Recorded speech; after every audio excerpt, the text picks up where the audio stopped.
Hola, buenas tardes. En primer lugar, saludar a todos los que nos están siguiendo desde diferentes colegios profesionales, no solamente desde Ourense, y también saludar a todos los colegas que sabemos que nos ven desde Latinoamérica, ¿no? Hoy vamos a presentar un tema relevante que son el abordaje endoscópico de las colecciones pancreáticas.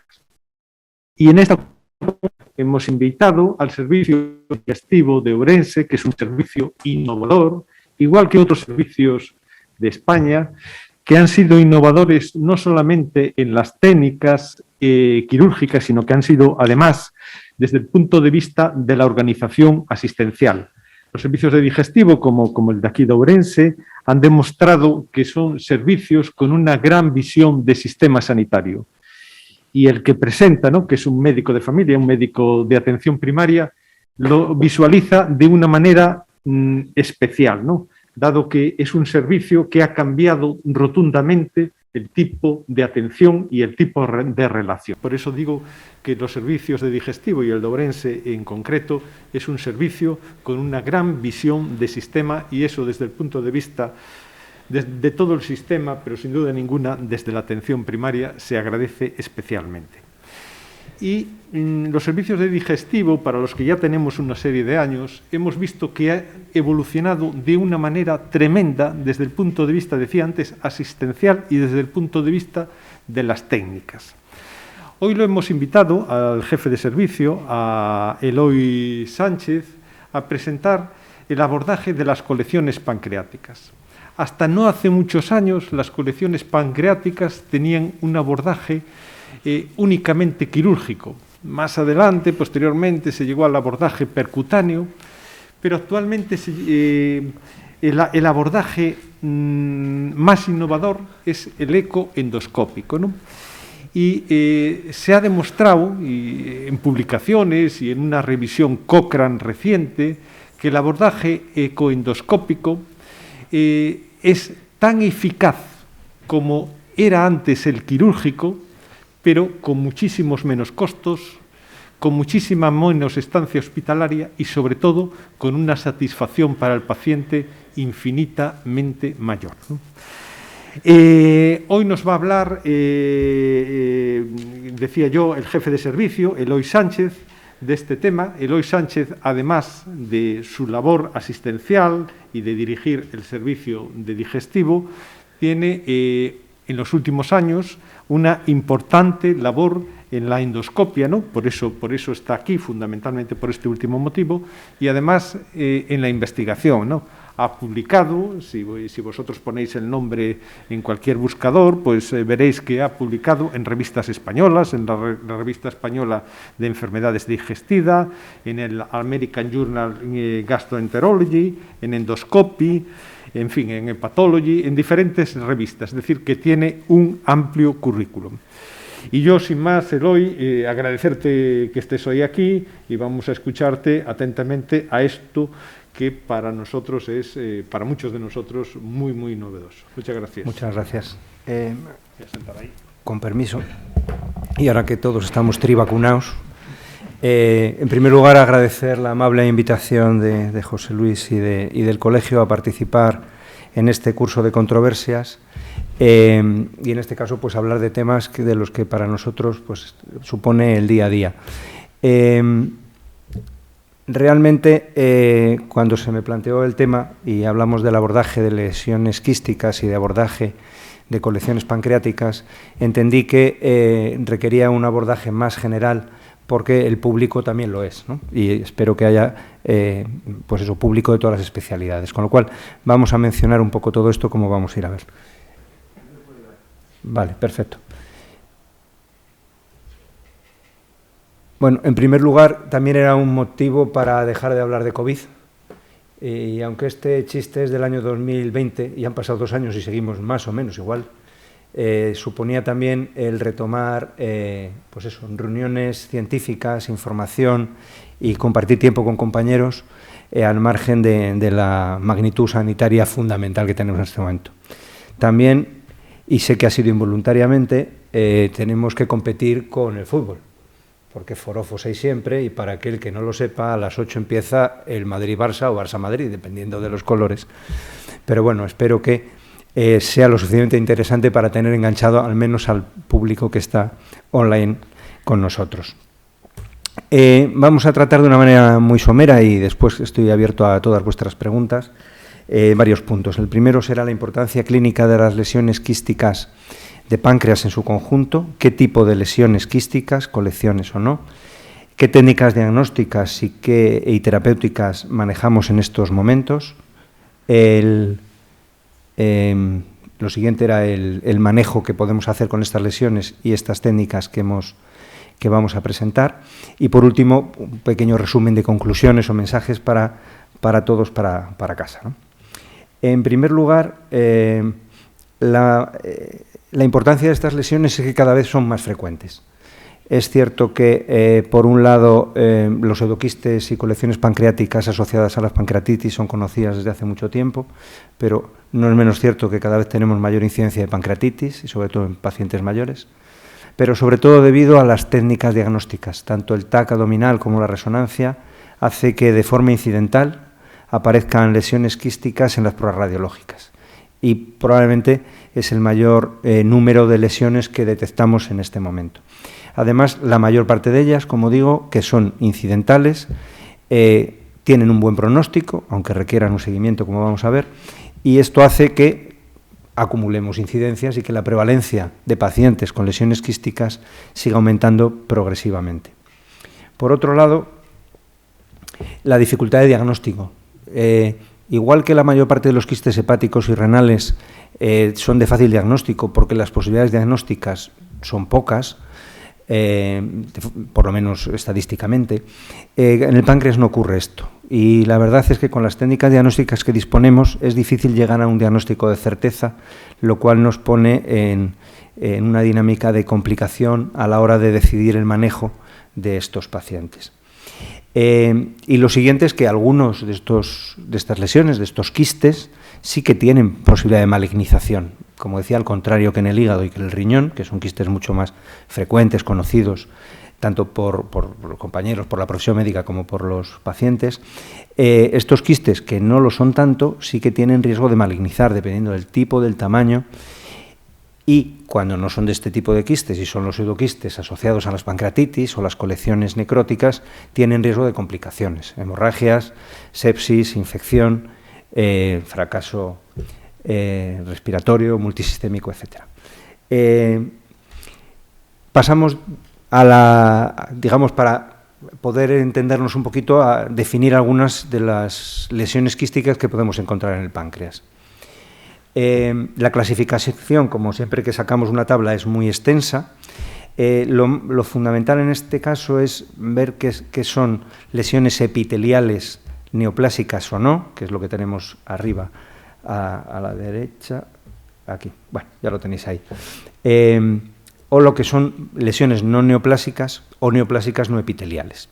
Las epiteliales básicamente sí que van a depender del propio páncreas, y las no epiteliales están asociadas al desarrollo de procesos inflamatorios. De las lesiones epiteliales, las habituales son neoplásicas, y son estas 4 que veis ahí a la derecha: el tumor pancreático mucinoso intraductal, TPMI o IPMN en inglés, el cistoadenoma mucinoso, el cistoadenoma seroso y el tumor pseudopapilar sólido. Mientras las lesiones no epiteliales, que no son neoplasias, como decíamos, son los pseudoquistes, que son colecciones de líquido formadas después de un proceso inflamatorio, y la necrosis pancreática con pared, que están asociadas a necrosis asociada a esta colección y a este acúmulo de líquido. Si lo vemos del otro lado, que quizás es más sencillo y a modo de resumen, tenemos que los quistes de páncreas pueden ser no neoplásicos, y en este contexto siempre hablaremos de colecciones pancreáticas como norma, y salvo rarezas, el pseudoquiste y la necrosis, y pueden ser neoplásicos, mucinosos o no mucinosos, con epitelio estratificado o no. Volveremos sobre esto. Como decía, los tres más conocidos de estas neoplasias es el cistoadenoma seroso, que habitualmente se da en mujeres, habitualmente afecta a la porción cefálica del páncreas, suele ser solitario, de tamaño variable y un potencial maligno muy bajo, de tal manera que su relevancia fundamental es el tamaño y los síntomas o complicaciones que puede dar al crecer. Las otras dos lesiones, que son mucinosas, son las que aportan mayor riesgo de malignización y de acabar convirtiéndose en un adenocarcinoma. La neoplasia quística mucinosa suele estar en el cuerpo y cola de páncreas, suele afectar a mujeres de edad media y suele ser solitario, aunque de tamaño variable, y que, digamos, es la lesión que más riesgo de malignización tiene.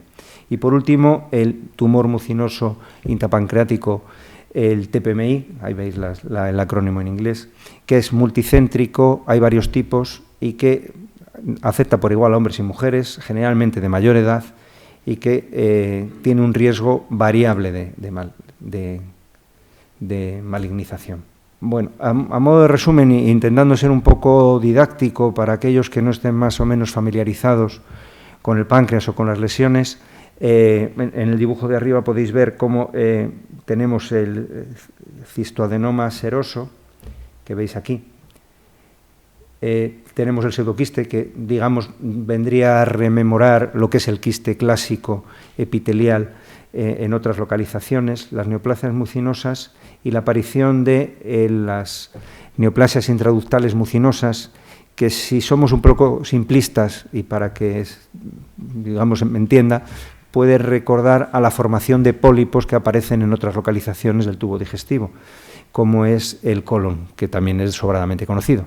Esta formación de lesiones polipoides que producen moco acaban condicionando el crecimiento o la aparición de esta formación quística o pseudoquística en las pruebas de imagen.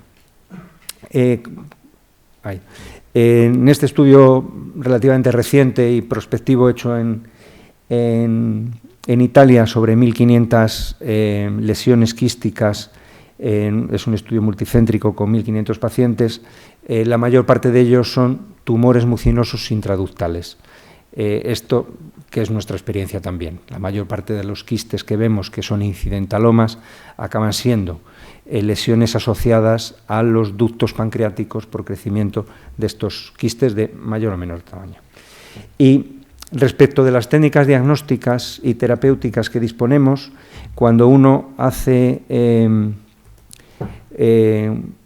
un análisis, como en este estudio que os acabo de presentar, de qué empleamos para estudiar estas lesiones o a estos pacientes e intentar llegar a un diagnóstico, comprobamos que el TAC es minoritario porque suele ser la prueba de diagnóstico en la mayor parte de los casos, pero luego la resonancia y la ecoendoscopia o la combinación de las dos, pues supone el 90% de las pruebas que realizamos para intentar llegar al diagnóstico de estas lesiones.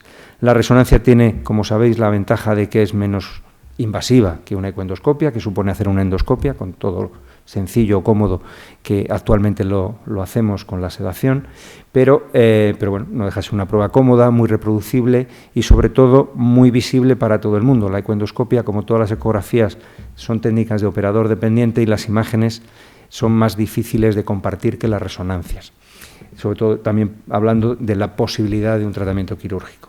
Pero al final, en la mayor parte de los casos que se requiere un abordaje más exhaustivo por el riesgo que puede suponer, la ecoendoscopia se convierte en una técnica fundamental para realizar. Como también desconozco hasta dónde se conoce lo que es la ecoendoscopia, y a modo también muy gráfico de resumen, aprovechando estas gráficas de Adams, la ecoendoscopia no deja de ser una endoscopia que nos permite llegar a la cavidad gástrica con un endoscopio que tiene una pequeña visión lateral. No está diseñado para ver por dentro, sino para hacer una ecografía, porque en su cabezal tiene un ecógrafo.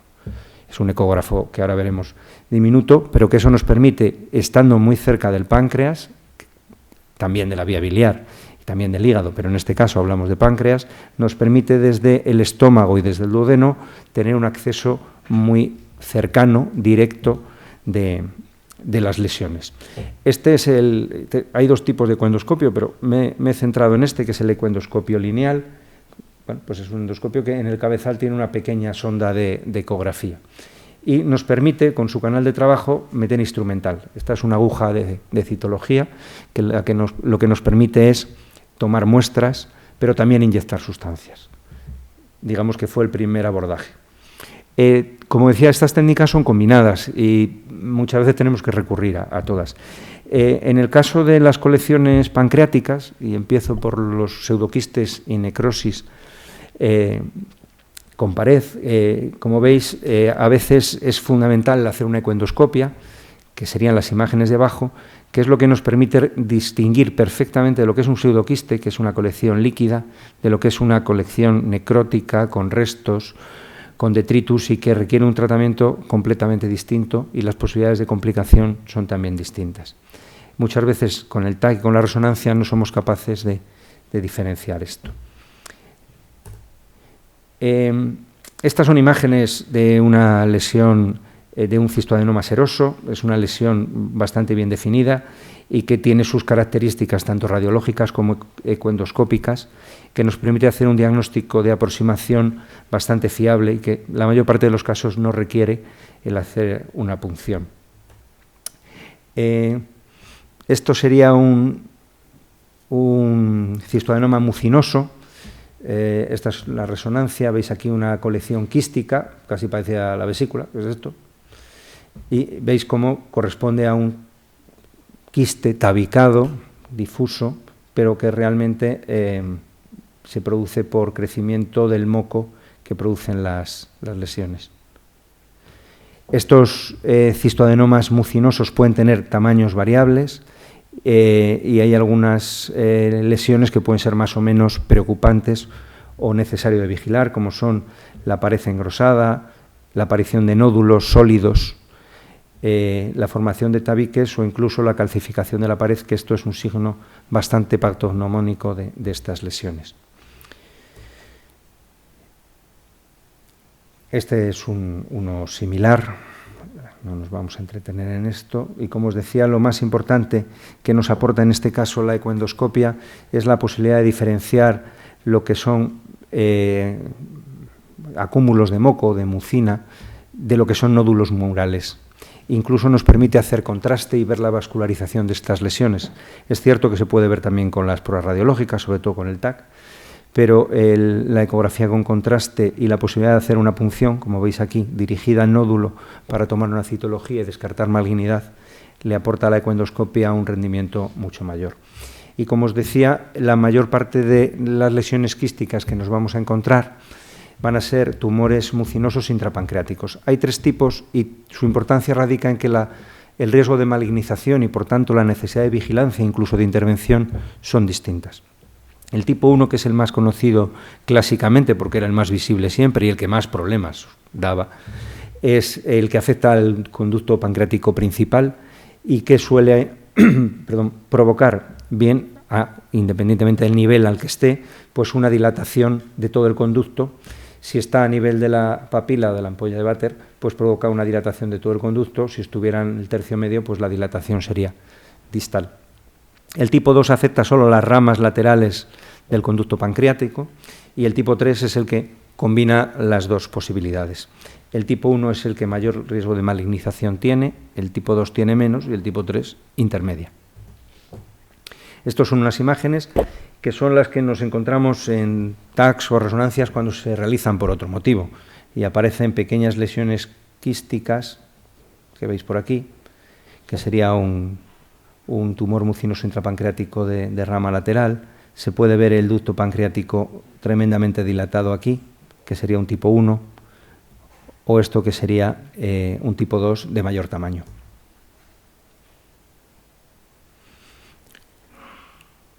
Bueno, lo que os decía, esto es en el TAC, como veis, a veces se ve en la propia endoscopia, que es un signo patognomónico, la salida de moco por la papila, y esto es diagnóstico de un tumor mucinoso pancreático, y la posibilidad de ver nódulos con la ecoendoscopia.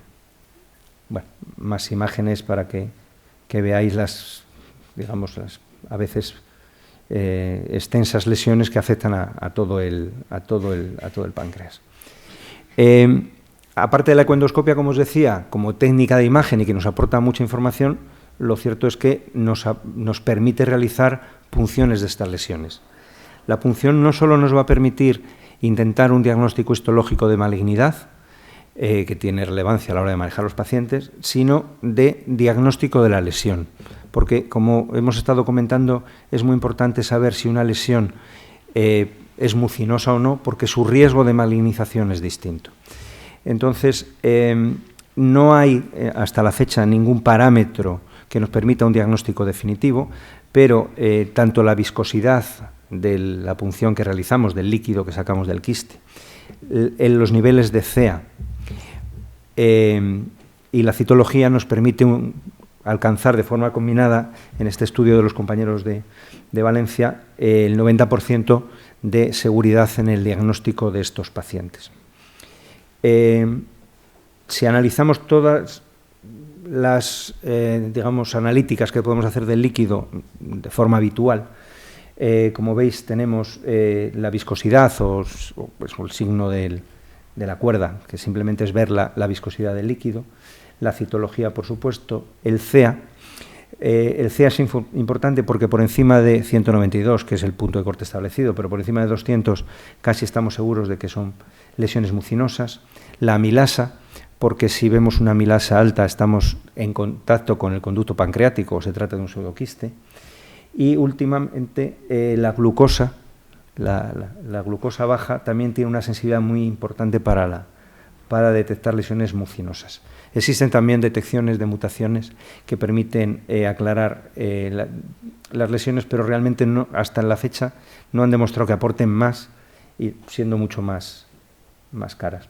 De tal manera que, bueno, si la precisión diagnóstica del TAC y la resonancia, incluso de la ecoendoscopia como imagen, a veces no nos llega al 60%, si añadimos la citología, los marcadores y estos parámetros analíticos, pues podemos llegar a una precisión diagnóstica del 80% y, sobre todo, definir si es benigno o maligno hasta en el 95% de los casos. Por lo tanto, la punción se convierte en imprescindible cuando tenemos que, digamos, decidir actitudes terapéuticas con los pacientes. He hecho un pequeño resumen de lo que tenemos establecido. Nosotros llevamos realizando ecoendoscopia desde el año 2007, con lo cual es una técnica ya perfectamente establecida, bien posicionada, pero tenemos técnicas que van incorporándose, a veces de una manera lateral, porque no están diseñadas para esto, pero que nos dan apoyo para el diagnóstico de estas lesiones. Una de ellas es el sistema de colangioscopia o Spyglass, es un colangioscopio de un solo uso que, si os acordáis de lo que veíamos que salía en otra imagen, que era una aguja, en este caso es un mini endoscopio que a su vez tiene su pinza y su material. Este colangioscopio está diseñado y así se desarrolló para la visualización de la vía biliar.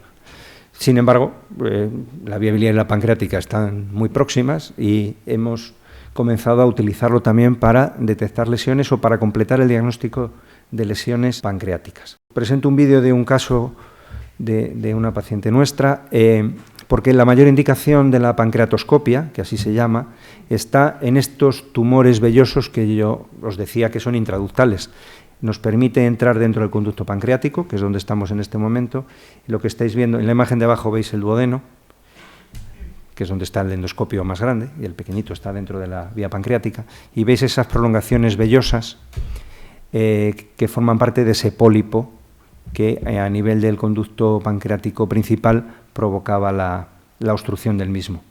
Esta imagen por sí misma ya es diagnóstica de un tumor mucinoso intrapancreático ductal, pero, como decía, la importancia fundamental y donde está posicionada esta técnica en este momento es en definir la localización de la lesión. Como también hemos mencionado, estas lesiones a veces aparecen en muchos sitios. A la hora de plantear una cirugía, no es lo mismo que la lesión esté localizada solo en una porción y podamos hacer una pancreatectomía parcial o haya que hacer una pancreatectomía total.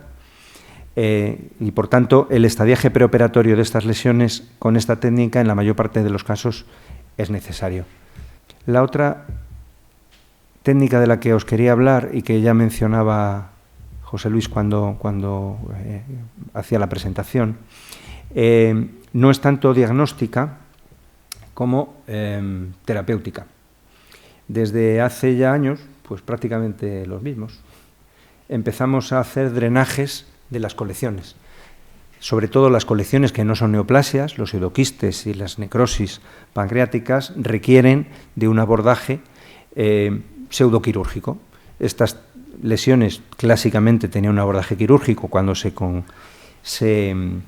complicaban, perpetuaban en el tiempo y acababan, en la mayor parte de los casos, realizándose una quistogastrostomía quirúrgica. La técnica fue avanzando y lo primero que hicimos fue colocar drenajes muy pequeñitos que ya empleábamos en la vía biliar para drenar el conducto biliar cuando estaba obstruido, en lesiones muy grandes, creando de esta manera una quistogastrostomía endoscópica de pequeño calibre, pero que permitía, sobre todo en los pseudoquistes, vaciar completamente el mismo y evitar la cirugía. Con las necrosis era más complicado por esa densidad, esos detritus que tienen. Pero bueno, la técnica ha ido evolucionando y hemos pasado en varios pasos, y por hacer la historia corta, a un tipo de prótesis que permite una aproximación total y, digamos, cerrada, porque lleva una malla de silicona que evita las fugas y que permite, es esta prótesis que veis aquí arriba, se llaman prótesis de aposición luminal, hay varias casas comerciales, que lo que permite es, mediante una punción, el introducir esta prótesis y comunicar directamente, de una manera muy rápida y ágil, la colección con la cavidad gástrica. En 2 minutos conseguimos drenar este pseudoquiste de una manera sencilla. Enseguida vais a ver cómo se despliega el extremo distal de la prótesis, que tiene, pues eso, con forma de diábolo, y que es la que va a quedar dentro del quiste.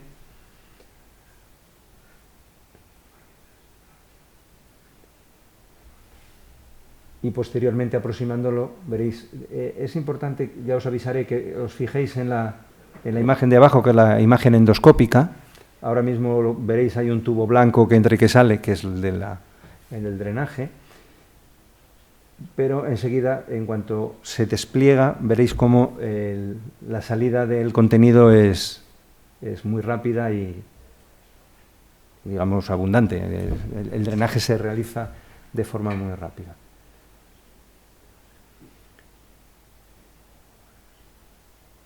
Bueno, la verdad es que cuando lo hacemos parece más rápido, ¿verdad?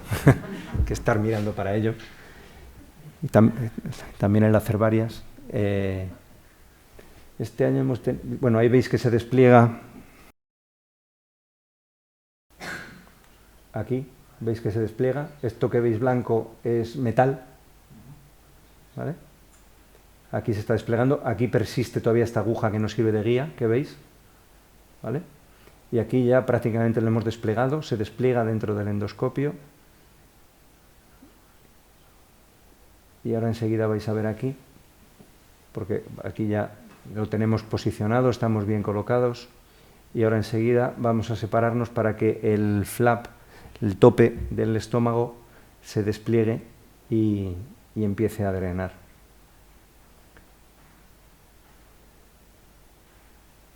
Es una técnica muy rápida, relativamente sencilla, pero con alto riesgo, porque cualquier migración de la prótesis o colocación puede acabar dentro del quiste o en el peritoneo.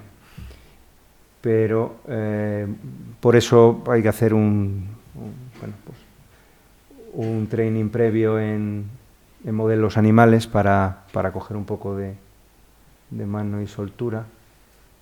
Ya ha desaparecido de aquí.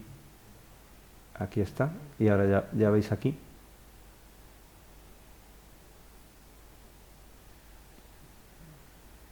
Esa es la malla, ¿veis? Y cómo sale y drena el quiste. Este, como veis, es un pseudoquiste, bueno, es una necrosis más bien, asociada a una pancreatitis. Esta es la cavidad gástrica. Esa sería la prótesis que yo os mencionaba, colocada y que comunica el estómago con el quiste, y la siguiente es la definitiva, 6 meses después de la con la resolución de todo el caso. Bueno, y con todo esto, ¿qué hacemos? En este caso, me voy a centrar sobre todo en hablar de las lesiones quísticas que no son pseudoquistes y necrosis, porque todo esto, digamos, forma parte del contexto de una digamos, en el seguimiento de una pancreatitis aguda grave. Los pseudoquistes también las pancreatitis crónicas, pero bueno, quizás son procesos en el que el paciente está siendo seguido por otro motivo y el manejo viene derivado de las complicaciones que puedan surgir, tanto infecciosas como la probabilidad de afectación de vasos, etcétera. Con lo cual, vamos a hablar de cara, sobre todo, pues, al resto de compañeros que no tienen una dedicación específica a la patología digestiva, sí hablar de estas lesiones quísticas neoplásicas, porque es lo que vemos en el día a día y que vais a encontrar en atención primaria pues con muchísima frecuencia. Como os decía, y a modo de resumen de lo que habíamos mencionado antes de hablar de las técnicas, el emplear los aspectos morfológicos de las técnicas de imagen, la amilasa y el CEA con la glucosa nos permite hacer una aproximación de qué lesión estamos hablando. En los pseudoquistes vamos a tener una amilasa muy alta y el CEA y la glucosa van a ser normales. En los tumores mucinosos intraductales, la amilasa va a ser alta, no en vano están en contacto con los ductos pancreáticos, pero el CEA va a estar elevado en la mayor parte de los casos, la mutación del CARRAS también, y la glucosa estará baja.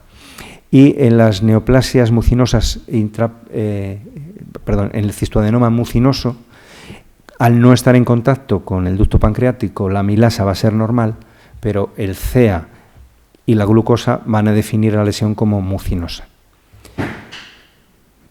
Así que, puesto que el diagnóstico definitivo solo lo vamos a tener con la pieza quirúrgica, porque ni siquiera con las punciones que hacemos y con la citología podemos llegar a una certeza del diagnóstico, podemos detectar si hay displasia de alto grado, podemos detectar si hay células malignas, pero al final no vamos a poder decir si era una neoplasia mucinosa o si era un TPMI avanzado, si no tenemos la pieza. Con lo cual, teóricamente, siempre tenemos que pensar en la posibilidad de resecar estas lesiones, porque sería la única manera de quitarlas. Pero también es cierto que las resecciones pancreáticas son complejas, de alta morbimortalidad. Con lo cual tenemos que manejarnos con distintos factores a la hora de decidir cuál va a ser el seguimiento de nuestros pacientes. Lo primero es la sospecha diagnóstica que acabamos de mencionar. Dependiendo de la sospecha que tengamos y del riesgo de malignización, las decisiones serán unas u otras. El tipo de cirugía. No es lo mismo una lesión que pueda estar en una porción del páncreas, habitualmente la cola, más sencilla de intervenir y que se pueda resecar y muerto el perro se acabó la rabia. La situación clínica del paciente. Como hemos visto, la mayor parte de estas lesiones son tumores mucinosos intrapancreáticos, intraductales, que aparecen en personas de edad. Esto lo encontramos en personas muy mayores. Los riesgos quirúrgicos son altos. Y lo cierto es que, salvo que me corrijan algún compañero cirujano, las complicaciones de las resecciones pancreáticas en general no dependen solo de la infiltración. Quiero decir, hablamos de lesiones benignas, pero con un alto riesgo quirúrgico. Y, por supuesto, deseos del paciente. Hay gente más o menos preocupada o que puede vivir con la duda razonable y hay gente que quiere más certezas o más seguridades, ¿no? Todo esto ha venido derivado, sobre todo, y el aprendizaje que hemos tenido hasta la fecha, de los análisis de las piezas quirúrgicas, con lo cual la información que hemos tenido hasta este momento ha sido bastante sesgada porque no teníamos series históricas de qué pasaba con estas lesiones cuando las dejábamos a su ser. Y sí veíamos aquellas lesiones que por sus complicaciones o tamaño acababan siendo operadas. Entonces esto ha hecho que todavía no tengamos unos criterios únicos, uniformes, y que hayan ido apareciendo guías de manejo que intentan homogeneizar qué hacer con estos pacientes a la vista de la evidencia científica, pero que va cambiando. Entonces, a modo de resumen, y para no aburriros más, pero para dejar las cosas un poquito más o menos claras, como veis, ha habido varias guías, desde las internacionales de Fukuoka, o diré mal, Fukuoka, en Japón, como las europeas, que son las últimas. Para los tumores mucinosos, los cistoadenomas mucinosos, que antes se decía de operar siempre, ahora se recomienda hacer un seguimiento como hacemos con el resto de las lesiones. Es verdad que tienen un potencial de malignidad mayor, pero se ha visto que probablemente no tanto como se suponía, y que cuando algunos de estos pacientes se siguen y se ve la evolución, podemos esperar y ver, ¿no? La guía de manejo es más o menos abigarrada, pero sí tenemos unos criterios que son importantes a la hora de estar atentos, por decirlo de alguna manera. Parece claro que si aparece una ictericia obstructiva con un quiste en la cabeza pancreática, con una lesión quística, las posibilidades de malignización y las complicaciones que asocia, así como si el Wirsung, el conducto pancreático, tiene más de 1 centímetro de dilatación y, por supuesto, si vemos una masa sólida de mayor de 5 milímetros, habría que plantear una cirugía. Teóricamente esto se puede plantear así directamente, dependiendo del caso, del paciente, de la situación clínica, en algunos momentos optaríamos por hacer una biopsia, una citología por ecoendoscopia para llenarnos de razón a la hora de plantear una cirugía que, siendo en la cabeza y con esta afectación, pues significa un Whipple con una derivación, una DPC. Hay otras lesiones, otras imágenes, otros hallazgos que nos hacen preocuparnos, ¿no? Y estos son los pacientes que más tenemos que seguir y a los que más tenemos que atender, porque su evolución puede no ser buena. La aparición de pancreatitis sin otra causa, cuando el Wirsung está dilatado pero no tanto, si hay cambios con atrofia de parte del páncreas, quistes mayores de 3 centímetros, con nódulos pequeños, si aparece engrosamiento de pared, y luego otros 2 factores que pueden ir asociados a la evolución y no al hallazgo de un paciente en concreto. Si le damos tiempo, pues si crece más de 5 milímetros en 2 años o si tienen un CA19-9 elevado. Con todo esto habría que plantear una ecoendoscopia, una PAF, llenarnos de más información para la hora de tomar decisiones. Estas son las guías para la resección quirúrgica directa. Como veis, lo que os he puesto es el consenso internacional. La guía europea, todo esto que yo menciono como preocupantes y que probablemente requieren un seguimiento, en algunos casos pueden ser motivo de cirugía directa, en función de la localización, el tamaño, el paciente. Al final estamos hablando de hacer una medicina muy individualizada para cada paciente. Y, como os decía, teníamos poca información, pero lo cierto es que en los últimos años, en estos últimos 15 años que hemos tenido más acceso a la ecoendoscopia y, como decía, a mayor incidencia de estas lesiones, hemos comprobado que, perdón que se han movido las cifras, pero hemos comprobado que cuando seguimos a estos tumores que no hemos operado, sí que tienen complicaciones. Probablemente no eran tan malos como nos parecían al principio, que siempre había que operar, pero tampoco son tan buenos como para dejarlos de su mano, dependiendo de la localización, tamaño, lesión y edad y comorbilidades del paciente, ¿no? El riesgo de cáncer a los 5 años de los tumores mucinosos del ducto principal y mixtos, si ya tienen alto riesgo y no los operamos, es del 50% a 5 años. Y si tienen estos signos de preocupación, llega al 5%. A lo mejor no es suficiente información, para operarlos directamente, pero sí para estar muy atentos a estos pacientes. De tal manera que esto tiene una relevancia en la supervivencia. Si tienen signos de alto riesgo, el 60% tiene una supervivencia a los 5 años, y si solo son de alarma, es el 96%. Si tienen una supervivencia a los 5 años del 96% con signos de alarma, todos aquellos que no tienen signos de alarma al inicio tienen una supervivencia todavía mejor. Y estamos hablando de 5 años. Y vuelvo a recordar que se suelen dar y encontrar en pacientes mayores. Con lo cual es importante poner todo en contexto y no tener siempre la impresión de que tenemos que resolverlo todo, porque a lo mejor no es el problema del paciente. Los de rama lateral, como veis, tienen un riesgo menor, pero hasta el 10% pueden aparecer un tumor, un cáncer, un adenocarcinoma, con una mediana de 10 meses, no llega a los 10 años, pero casi.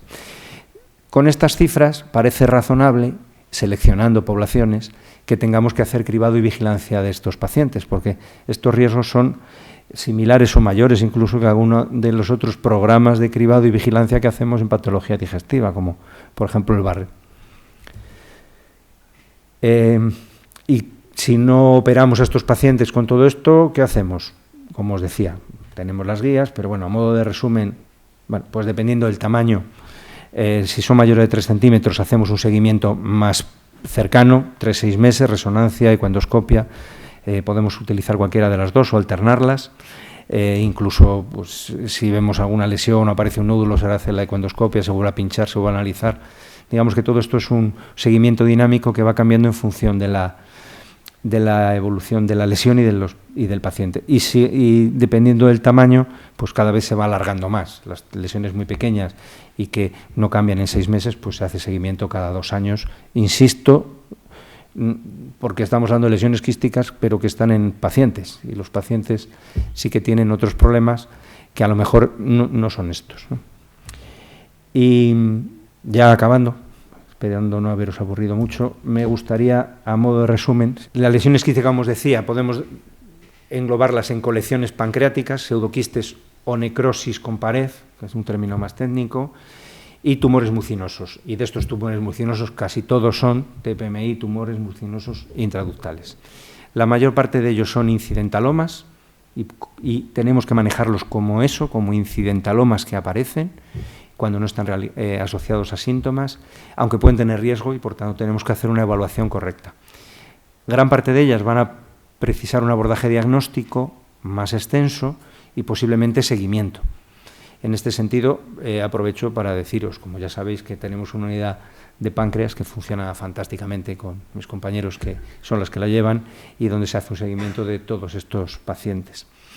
Que las técnicas radiológicas, y en nuestro caso las endoscópicas, porque además nos permite una independencia a la hora de ver pacientes y de poder hacer la endoscopia directamente sobre la marcha y decidir si se hace punción o no, son fundamentales para el manejo. Es fundamental ver la situación clínica del paciente y los riesgos que tiene asociados a lo que hagamos y a lo que no hagamos. Y por último, y más importante, es tranquilizar al paciente. Muchas veces somos nosotros los primeros que nos ponemos nerviosos cuando aparecen cosas en los TACs que evidentemente cada vez tienen más cortes, ven más cosas y que tenemos que poner en contexto porque muchas veces no somos capaces de saber exactamente qué trascendencia clínica tienen real para el paciente. Y nada más, quedo a vuestra disposición para algunas preguntas.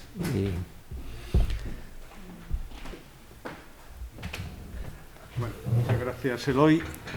Decir que se pueden hacer preguntas a través del chat y a través de la página web, ¿no? No sé si queréis hacer algún comentario. Yo quería hacer un comentario. Yo sé que es así en todas las vías y que la ecografía transabdominal no tiene presencia en ninguna de esas vías en ningún lado. Y mi experiencia personal es que es una técnica extraordinaria para estas lesiones. Y además es una técnica sencilla y que para el seguimiento es barata y sin embargo no aparece nunca. ¿Qué opinión tienes tú de eso? Bueno, ya sabes, lo comparto todo contigo, pero depende del tipo de lesión, del tamaño y de la localización. A veces si consigues hacer una ecografía buena, evidentemente puedes ver todo el páncreas y se ve relativamente bien, pero lesiones pequeñas es difícil de caracterizar. Distinto es, como dices, para hacer seguimiento. Es decir, una vez que tengamos una lesión, sobre todo tiene un tamaño intermedio de 1,5 o 2 centímetros, que sabemos dónde está, digamos que la vamos a buscar, la ecografía puede ser una herramienta muy sencilla, cómoda para el paciente, para ir a eso, a ver si crece o no crece. Para caracterizarlo me parece que se queda un poco corto como recomendación general, ¿vale? Aunque, bueno, evidentemente lo que decía, si tienes una lesión quística de dilatación del virsum, probablemente el diagnóstico de de sospecha lo puedes hacer con una ecografía. Pero también es cierto que técnicamente la ecografía a veces no se ve, ¿no? Con la ecoendoscopia es más raro no ver, ¿no? Igual que con el TAC. Entonces, pero nosotros lo usamos, quiero decir, bueno, como sabes. Sí, pero que luego llama la atención que no aparece en ninguna parte. Y aparece que le tienes que hacer cada año una ecoendoscopia, a veces, o cada año, o cada 6 meses una resonancia magnética, pero resonancias magnéticas que a veces no lo ven tan bien. Claro. Bueno, eso, lo que tú dices es lo que yo creo, que para un seguimiento de determinadas lesiones la ecografía es una técnica magnífica y no aparece en ninguna guía, en ningún lado lo ponen. Y hay que hacer ecoendoscopia en algunas lesiones. Yo sinceramente creo que, a mi punto de vista, es una exageración, en algunas, no en otras. Pero hacer una ecoendoscopia para seguir algunas lesiones que no tienen... No sé qué opinas tú. Es que yo creo que esto depende del paciente, porque evidentemente podemos ver crecimientos, pero con una ecografía es muy difícil ver un nódulo que aparezca, por ejemplo. Esto no lo vas a ver. Si estamos hablando de pacientes mayores, que lo que queremos es ver que esto no se nos desmadre, si me permitís la expresión coloquial, pues probablemente la ecografía es suficiente. Si estamos en un paciente joven, creo que tenemos que ser más rigurosos y estar seguros que no aparece ninguna otra lesión. Por ejemplo, en los TPMI no es infrecuente que sean multifocales. Lesiones de 3 milímetros con ecografía transabdominal es difícil de ver, salvo que sea excelente la ecografía, pero si no, con gases. Sin embargo, con la ecoendoscopia sí que puedes ver. Cuando vas a comprobar un paciente de estos, ver que aparece otro quiste aquí, otro quiste allá. De hecho, nosotros encontramos muchísimas lesiones multifocales cuando vamos a buscar la que ha visto el TAC. Entonces depende del paciente, más que de la técnica. Yo creo que hay que seleccionar. Evidentemente, en comodidad, coste y complicaciones para el paciente, sin duda, la ecografía. Si es el paciente ideal. Sí, es que yo creo que la mejor técnica, que no sea la ecoendoscopia, que es una ecografía, sí, la mejor técnica para ver el páncreas no es ni el TAC ni la resonancia, es la ecografía, si se ve bien. Sí. Esa es mi opinión. Sí, estoy de acuerdo. Detrás tuya, por favor. Si me permitís mi opinión a este respecto, creo que la eco no se incluye en estas guías porque, si os fijáis, quien diseña estas guías normalmente desconoce la ecografía transabdominal. Llegó a la ecoendoscopia desde la endoscopia y no conoce tanto, no maneja tanto la ecografía. Esa es yo creo que sería la respuesta para que no esté incluida. Y luego concuerdo contigo y con Eloy en que hay pacientes que tienen que ser seguidos por ecografía, porque es una aberración a una señora de 80 y algo años seguirla con ecoendoscopias anuales, pero quizás sí tiene un performance status que le permite seguir viendo que no haya complicaciones que sí podemos abordar. Entonces yo creo que, si me permitís mi opinión, es esa. Sí, porque a veces las lesiones crecen, se complican. Nosotros tenemos un caso, gracias a Dios no son tantos, pero hicimos un drenaje de un TPMI que estaba dando problemas, pero como no era quirúrgico, pues tuvimos que solucionar el problema.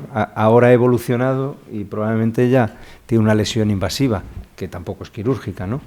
Pero en los pacientes mayores tenemos que ir salvando las circunstancias. Chechu. Muchas gracias, Eloy, porque ha sido didáctico y divertido.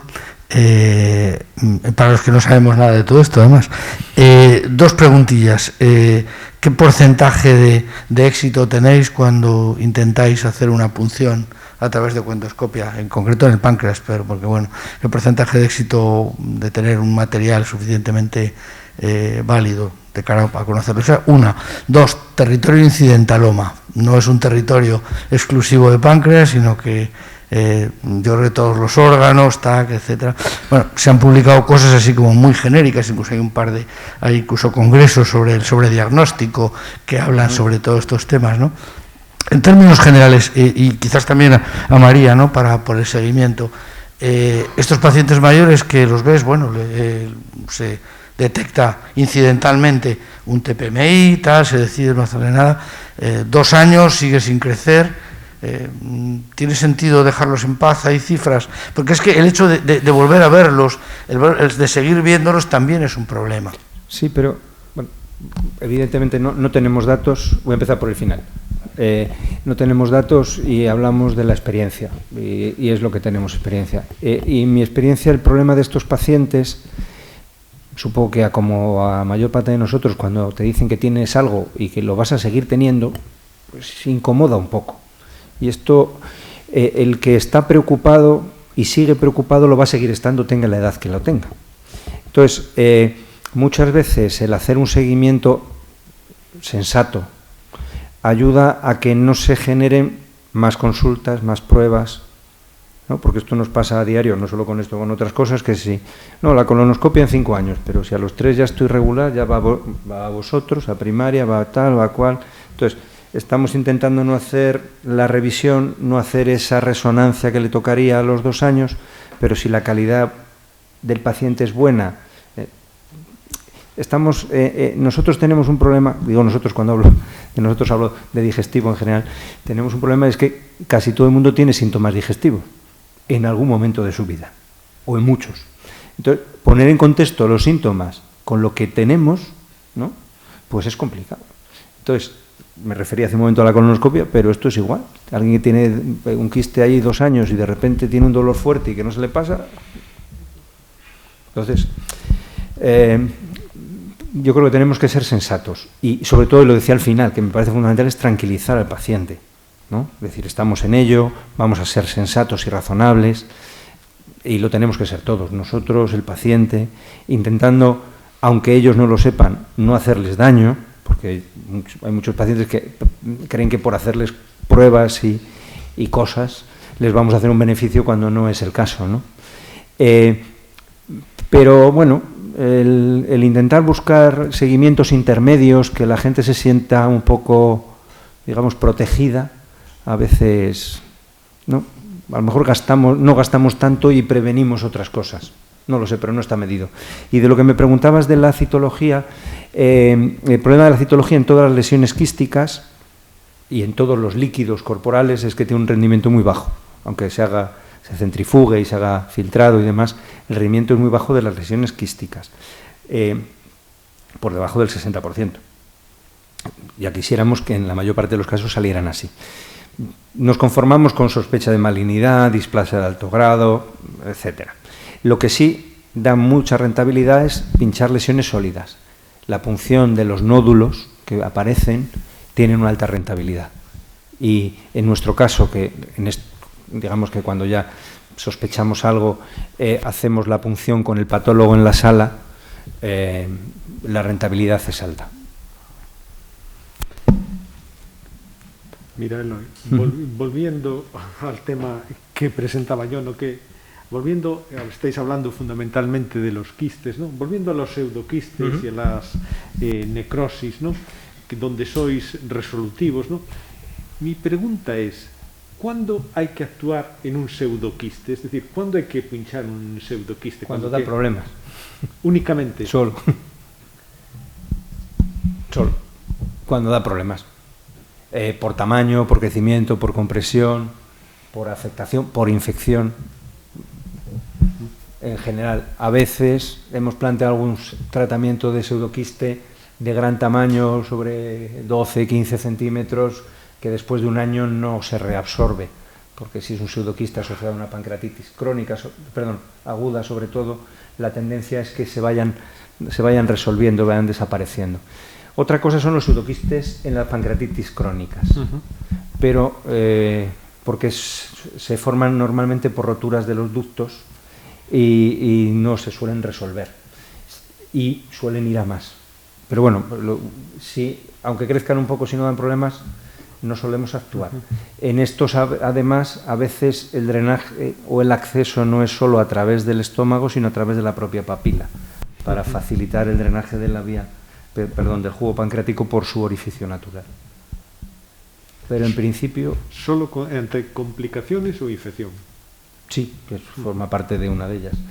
Las necrosis infectadas, o no infectadas son las que más problemas nos están dando y son donde estamos haciendo más drenajes ahora, que están asociadas a las pancreatitis agudas graves, pero son pacientes hospitalarios, quiero decir, pacientes que ingresan con una pancreatitis de larga estancia, que se complica, que hacen colecciones y que en este caso, como decías tú, se ha adoptado ya por un manejo de step up, digamos, progresivamente más invasivo, dejando la cirugía para el último recurso cuando no queda otra, ¿no? De tal manera que tanto nosotros, cuando tenemos acceso, porque a veces las colecciones no se colocan donde uno quiere, como nuestros compañeros los radiólogos, que también realizan drenajes de estas colecciones por vía percutánea. También existe la posibilidad, a través del estómago y de estas prótesis, de entrar dentro de la cavidad y hacer necrosectomías al estilo quirúrgico. Evidentemente no es una técnica quirúrgica, pero sí permite desbridar, lavar, etcétera. Y esto también se puede hacer por vía percutánea, con técnicas por retroperitoneo, etcétera, pero siempre intentando ser lo menos invasivos y dejando la cirugía como último recurso. Creo que hay preguntas, ¿no? Sí, hay una pregunta de Zoom sobre el PET. Ante una citología incierta de un MN con características preocupantes en paciente de riesgo, que necesitaría un Whipple, ¿qué papel darías a la realización de un PET? En suma, ¿qué valor tiene el PET en las colecciones pancreáticas? Perdón, en los tumores pancreáticos. De momento bajo. De momento muy bajo, volvemos a lo mismo. La mayor parte de estas lesiones, digamos que la malignización es muy incipiente. Son lesiones malignas muy pequeñas, porque realmente no estamos viendo no son tumores malignos, sino que malignizan. Y queremos detectarlos al principio, es decir, no son tumores o masas, estamos hablando de nódulos de 2-3 milímetros. Probablemente el PET pueda captar. No tengo experiencia como para decir que eso nos aportara mucho. Creo que no cambiaría nada la decisión. Creo que no cambiaría nada. Así como tampoco la cambia tanto la citología. La citología entendida como anatomía patológica, no como bioquímica con un CA elevado. Porque si es una lesión grande, con un nódulo grande, mucinosa, paciente joven, en la cola de páncreas, pues habrá que quitarlo, aunque el PET sea normal. Otra pregunta. Que habla sobre las sobre las complicaciones. Dice, ¿tenéis que llamar mucho a los cirujanos o os arregláis cuando hay una complicación quirúrgica y lo resolvéis de forma más o menos? Agradezco enormemente esta pregunta. Siempre hemos pretendido ser bastante cautos en esto, sobre todo por no tener complicaciones, no porque tenga que resolverlas otro, que en este caso siempre ha habido muy buena relación con los compañeros. Pero realmente no hay grandes complicaciones ni de las punciones, que se hacen de forma ambulatoria y que, salvo algún riesgo de infección en algún quiste, pero es mínimo, ni siquiera el riesgo de sangrado. Y con los drenajes igual. El riesgo, las complicaciones que de hecho no hemos tenido ninguna complicación asociada a la técnica, que llegará alguna, sin duda.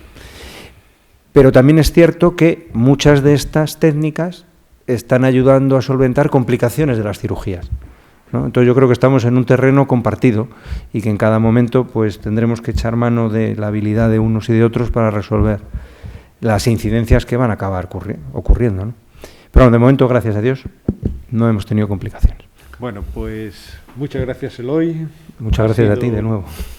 Interesantísimo. Yo lo he aprendido absolutamente todo, nunca mejor dicho, preparando así la reunión y ahora con lo que tú nos has contado.